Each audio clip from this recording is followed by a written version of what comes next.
Tell me about your hair and your hair goals. I found you guys through research because whenever I get my hair cut, they don't necessarily take into account how my waves fall, and it ends up being kind of this weird, uneven, strange haircut. Okay. But I am needing definitely a trim. My hair is a little bit dead, and I do need maybe a little bit of framing, not necessarily full-on bangs, but some framing just so that it doesn't necessarily like go like this and then the curls come out. Right. You know. Yeah. And I have some photos. Yeah, let's see. Kind of like how this falls, but I do like length. But I do like this The is kind layers of it? yeah, a little bit of layers of it where it's not full on like bang, but just a little bit of layering so it doesn't flatten out my face so much. Absolutely. And same thing. I mean, my hair kind of does all kind of quirky little things, but it's more of this, but with longer length. Maybe like an inch and a half needs to be taken off or something. Let's see. When was your last haircut? It was a while ago, maybe 9 months ago. Okay. Yeah. Do you typically wait 9 months, or do you usually have like a schedule? How do you go I about usually am very bad at being consistent. So then, if it's a little difficult for you to be consistent with haircuts, you want to make sure we're doing everything else correctly and preventing the aging of the ends of our hair. So let's go over some hair health stuff and see if there's anything we need to change a little bit. How often do you wash right now? Every other day. Okay. Yeah. That comes out to about 3 a week, so not awful, but I would say try to cap it at 2 if you can. Try to cut one of those out.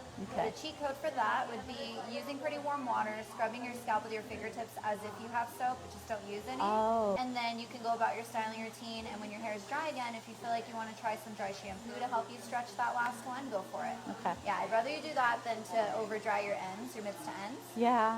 I mean, I also have a dandruff issue, so I use the Okay. dandruff shampoo as a result of that. Okay. Yeah. So clinical dandruff is yellow, it smells, it's like big and flaky. It's not like that. Just the little light white ones. Yes. Yeah. So that tells me something we're doing your scalp's not liking. Yeah. Usually that's a sign of buildup. Or do you ever sleep with your hair wet? No, Do you never. tie it up when it's wet? No. Okay. Then your products might be agitating your scalp a little. Okay. What are you using right now? It's called Elephant or something like that. Okay. Elephant? So you're using that for shampoo, yeah? Yes. And then same brand for conditioner? Yes. How about products?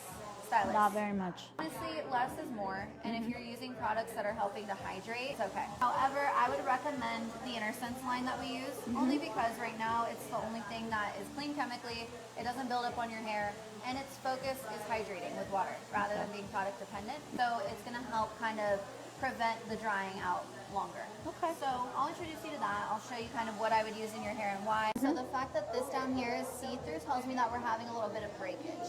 We know it's not thinning because we don't have that issue here. So this also is kind of where those ends start to get a little lighter in color. They feel drier, and that's probably where your tangles are mostly. Absolutely. Yeah. So I would say let's take that off. I know you're liking length. That might feel a bit short, and you also might jump up a little bit. Yes, it will jump up for sure. So the only thing about that is we could go here, right? But that dryness is living there, so it's gonna just continue to travel up the hair strand and break on you. We might as well take care of the dead. I'd recommend it. Personally, I would say let's take that off. Let's get you at a good place to start growing it out, and then we can get you down to here, but with that density there. Okay. However, you'll have to be a little more consistent.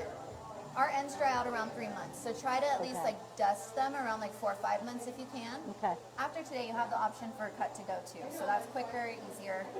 We're curly under here, yeah? Yeah. I have a feeling this will do that for us eventually. I think she's just a little dry, she's a little tired, so let's see what we can get it to do today. Okay. You can see these ends here, Yes.